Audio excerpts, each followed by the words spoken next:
अस्सलाम वालेकुम। उम्मीद है आप सब लोग खैरियत से होंगे।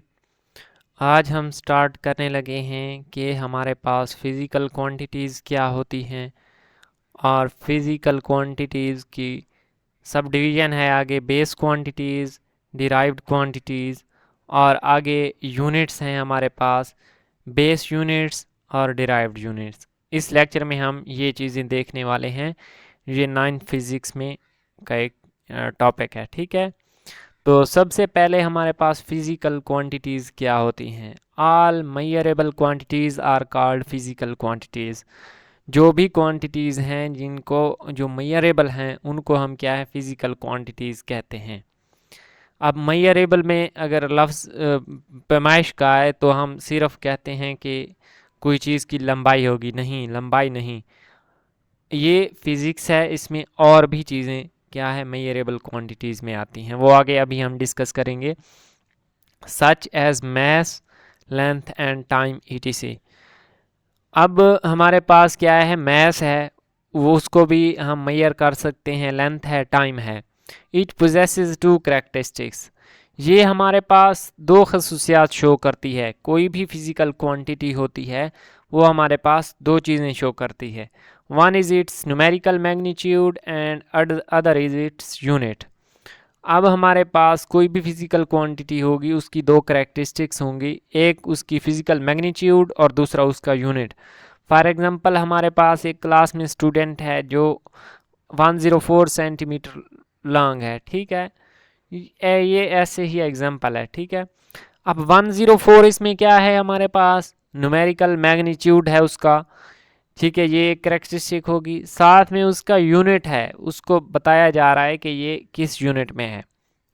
जैसा कि हम ये दोनों फिज़िकल क्वांटिटी के लिए दोनों चीज़ें ज़रूरी हैं, क्योंकि अगर हम एक दुकानदार के पास जाएं और उसे कहें कि 5 किलो हमें दे दें, ठीक है, 5 सिर्फ 5 का लफ्ज़ बोल दें, हमें मिल्क चाहिए, हमें 5 मिल्क, तो उससे वो क्या मुराद ले सकता है, ठीक है, उसको नहीं पता क्योंकि हमने साथ में किलोग्राम नहीं लगाया।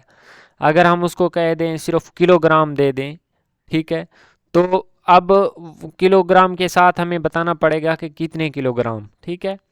तो ये चीज़ है हमारे पास कैरेक्टरिस्टिक फिजिकल क्वांटिटी, ये दोनों को मिलाकर हम बनती है। और दूसरी चीज़ है, अब फिज़िकल क्वांटिटीज़ की कुछ आगे टाइप्स हैं, जिसमें हमारे पास कुछ होती हैं बेस क्वांटिटीज़ और कुछ होती हैं डिराइव्ड क्वांटिटीज़।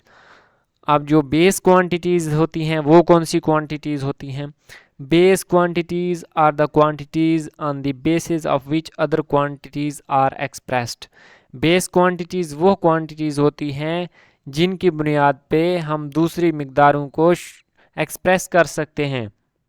इसकी एक और डेफिनेशन ये है हमारे पास, the physical quantities that can not be defined in terms of other quantities are called base quantities. जो आप लोगों को आसान लगे आप वो पिक कर सकते हैं।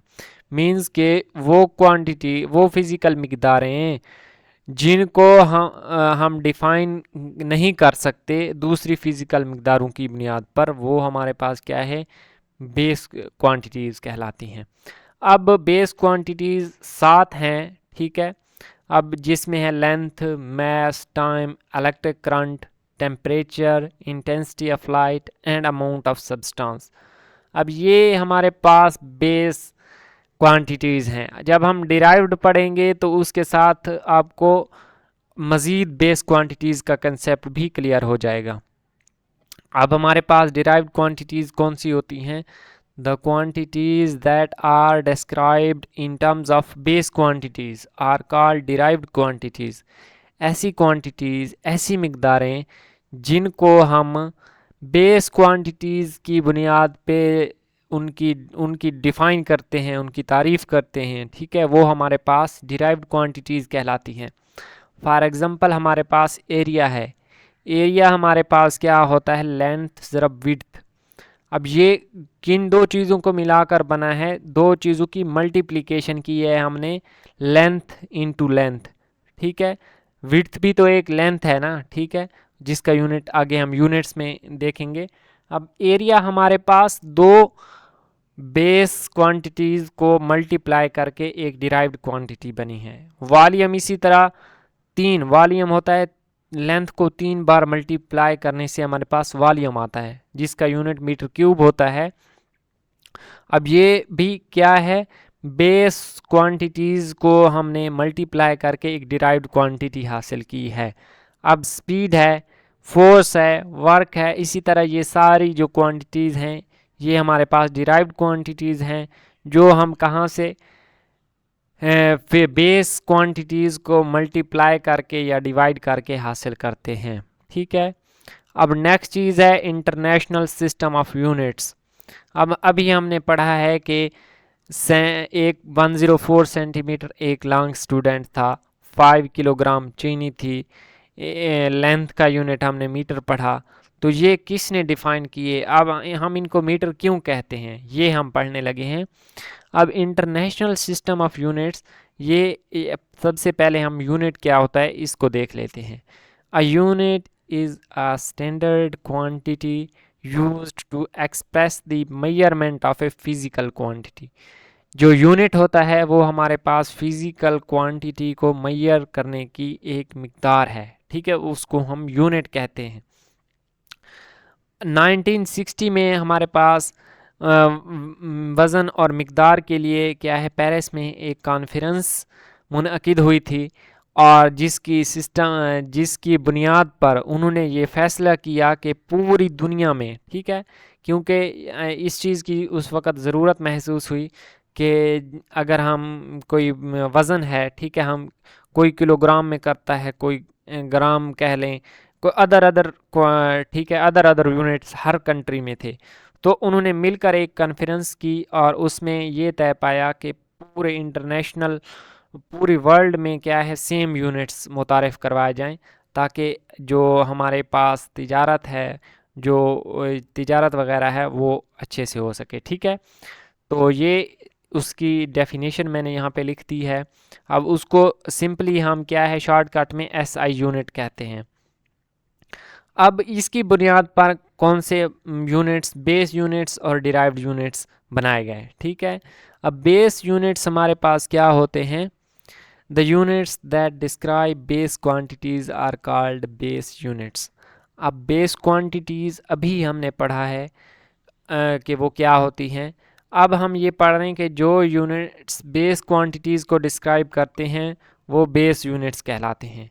Each base quantity has its SI unit. ठीक है, सिस्टम इंटरनेशनल यूनिट। हर बेस क्वांटिटी का एक सिस्टम इंटरनेशनल यूनिट होगा। ठीक है, अब बेस क्वांटिटीज़ यहाँ पे मैंने लिखी हैं और साथ में उनके यूनिट्स। ये टेबल बहुत इम्पॉर्टेंट है, ये आप याद भी कर सकते हैं। ठीक है, बल्कि आपको याद करना चाहिए।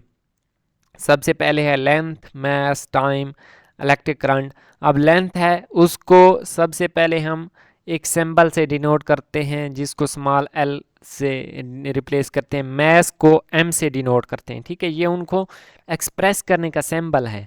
अब इसके साथ जो उनके यूनिट्स हैं, लेंथ का यूनिट है मीटर और उसको हम m से डिनोट करते हैं। मैस का यूनिट है किलोग्राम और उसको हम kg से रिप्रेजेंट करते हैं। टाइम का यूनिट है सेकेंड। ये सिस्टम इंटरनेशनल यूनिट है।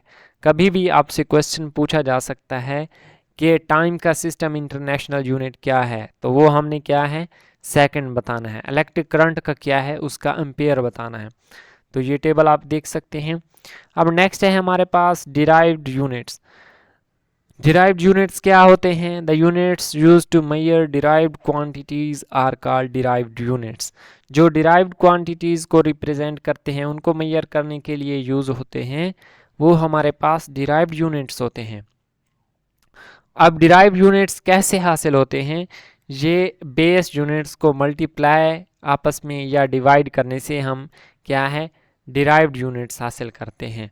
अब स्पीड है हमारे पास, उसको हम सिंबल V से डिनोट करते हैं, स्मॉल v से। ठीक है, जिसका यूनिट हमारे पास क्या है, मीटर पर सेकंड है। अब हमने मीटर के पे क्या है, सेकंड को डिवाइड कर दिया है, तो स्पीड का यूनिट एक डिराइव्ड यूनिट है। ठीक है, ये एक डिराइव्ड यूनिट हमें हासिल हुआ है। अब एक्सेलरेशन है, एक्सेलरेशन के लिए हम क्या है, मीटर पे सेकंड के स्क्वायर को डिवाइड कर देते हैं। वॉल्यूम है, लेंथ को 3 बार मल्टीप्लाई करें तो हमारे पास क्यूबिक मीटर बनता है, जिसको हम m⁻³ कहते हैं। ठीक है, अब मीटर ज़रब मीटर, क्योंकि ज़रब में ताकतें पावर आपस में ऐड अप होती हैं तो इस तरह m⁻³ बन जाएगी। अब फोर्स है उसका यूनिट न्यूटन है। न्यूटन को हम क्या है ये किलोग्राम मीटर पर सेकंड स्क्वायर भी क्या है कह सकते हैं। ठीक है, ये दोनों इक्वल हैं। प्रेशर का यूनिट पास्कल है, उसको न्यूटन मीटर स्क्वायर, ठीक है, वो डिनोट कर सकते हैं। अब डेंसिटी है जिसको हम ये रॉ सिंबल से जाहिर करते हैं, इसका यूनिट हमारे पास है किलोग्राम पर क्यूबिक मीटर।